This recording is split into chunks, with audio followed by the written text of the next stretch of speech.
حقیقت یہ ہے کہ نعمت حقیقی نصیب ہو، اسے جب کوئی نعمت ملے تو فوراً سوچو کہ یار یہ جو نعمت ملی ہے یا نعمت حقیقی ہے، یہ نعمت سوری ہے۔ اس لیے کہ نعمت سوری کی مثال علماء نے بڑی خوبصورت دی ہے۔ فرمایا کرتے کہ نعمت سوری کی مثال، فرمایا کہ چوہے کو پکڑنے کا جو پنجرا ہے، اس پنجرے کے اندر رکھا ہوا پراٹھے کا ٹکڑا ہے۔ چوہے کو گرفتار کرنے کے لیے جب وہ پنجرے کے اندر پراٹھے کا ٹکڑا رکھتے ہیں، اسی طریقے سے وہ کڑکی، چوہے کو پکڑنے کی کڑکی کے ساتھ پراٹھے کا ٹکڑا لگاتے ہیں۔ اب چوہا جب دیکھتا ہے کہ اوہ پراٹھے کا ٹکڑا، یہ تو اللہ کی نعمت ہے، اب دوڑتا ہے۔ کوئی عقل مند سے کہتا ہے بھائی یہ جو نعمت نہیں ہے، یہ تیرے گرفتار کرنے کا سامان ہے۔ جیسے تو اس پراٹھے کو منہ مارے گا، کھینچے گا، تو کڑک سے یہ پنجرے کا دروازہ بند ہو جائے گا، اور تو اندر اچھلے گا غم کے مارے، اور باہر بچے اچھلیں گے خوشی کے مارے، اور یہ کڑکی کے پراٹھے کو کھینچے گا، اور کٹک سے کڑکی جو ہے تجھے پکڑ لے گی، تو گرفتار ہو جائے گا، اور پھر چیل کووں کی خوراک بنے گا۔ تو وہ بظاہر آتا ہے اور آ کے وہ اس پنجرے کا جائزہ لیتا ہے، چوہا دائیں بائیں دیکھتا ہے، یا اس کڑکی کا جائزہ لیتا ہے، دائیں بائیں دیکھتا، کوئی بھی نہیں، نہ یہاں بچے ہیں، نہ عورتیں ہیں، نہ گرم پانی ہے، نہ ڈنڈے سوٹے ہیں، کچھ بھی نہیں، اور سامنے جو ہے دروازہ کھلا ہوا ہے، اور نعمت سامنے جو نظر آ رہی ہے۔ تو ان عقل مندوں کو، ان ناصحین کو کہتا ہے تمہاری نصیحتیں بیکار ہیں، یہاں تو کچھ بھی نہیں، نہ بچے ہیں، نہ گرم پانی ہے، نہ ان کی اچھل کود ہے، نہ یہاں عورتیں، نہ ڈنڈے۔ تو گویا کہ ان کو بیوقوف سمجھ کے وہ پھر اس پنجرے کی طرف گھستا ہے، اور جیسے ہی وہ اس پراٹھے کو منہ لگا کے کھینچتا ہے، ٹھک سے دروازہ بند۔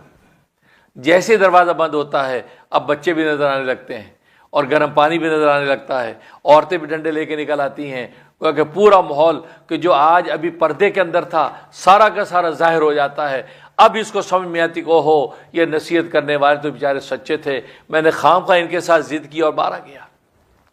بالکل اسی طریقے سے آج ناصحین کہیں قبر کے عذاب سے تمہیں ڈراتے ہیں، کہ برزخ کی تمہیں خبر دیتے ہیں، کہ محشر کی خبر تمہیں دیتے ہیں، اور یہ ظاہری نظر کے لوگ کہتے ہیں جی کہاں کا بیوقوفی کی بات ہے، ہم نے قبریں کھول کے دیکھی، مردہ پڑا ہے، نہ وہاں عذاب کے فرشتے نظر آتے ہیں، نہ وہاں جہنم کی آگ نظر آتی ہے، نہ وہاں جنت کی نعمتیں نظر آتی ہیں، وہی مٹی گھٹا ہے، وہی آدمی ہے، وہی کفن ہے، وہ وہاں سو رہا ہے، پڑا ہے۔ یہ خام خواہ جو ہے تم لوگوں نے باتیں بنا رکھی ہیں، لیکن بات وہی ہے کہ جیسے وہ قبر کے اندر اترے گا کل کو، تو اس کو سب کچھ نظر آنے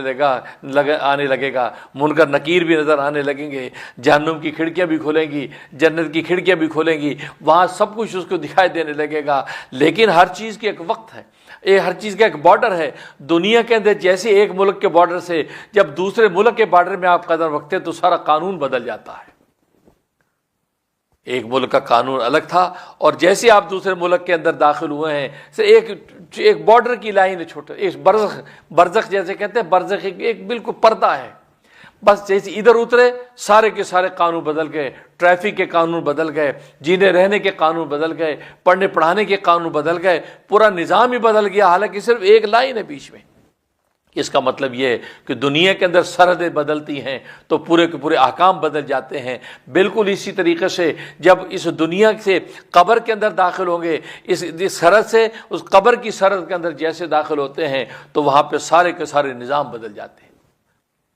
سارے کے سارے احکام بدل جاتے ہیں۔ قبر کے اندر احکام اور نظر آنے لگیں گے، دنیا کے اندر بظاہر وہ احکام نظر نہیں آتے، اس دنیا کی سطحی نظر میں بیٹھ کر آپ ان احکام کو نہیں دیکھ سکتے، نہیں پا سکتے۔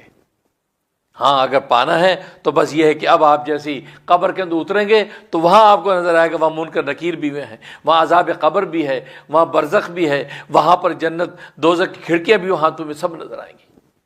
تو بالکل اسی طریقے سے دنیا کے اندر جو نعمتیں ہیں، یہ نعمت حقیقی ہے یا سوری ہے، اس کا جائزہ تمہیں لینا ہے، اور اس کا طریقہ یہی ہے انسان مراقبہ کرے، انسان غور و فکر کرے کہ یہ نعمت سوری ہے یا حقیقی ہے، یہ مصیبت سوری ہے یا حقیقی ہے۔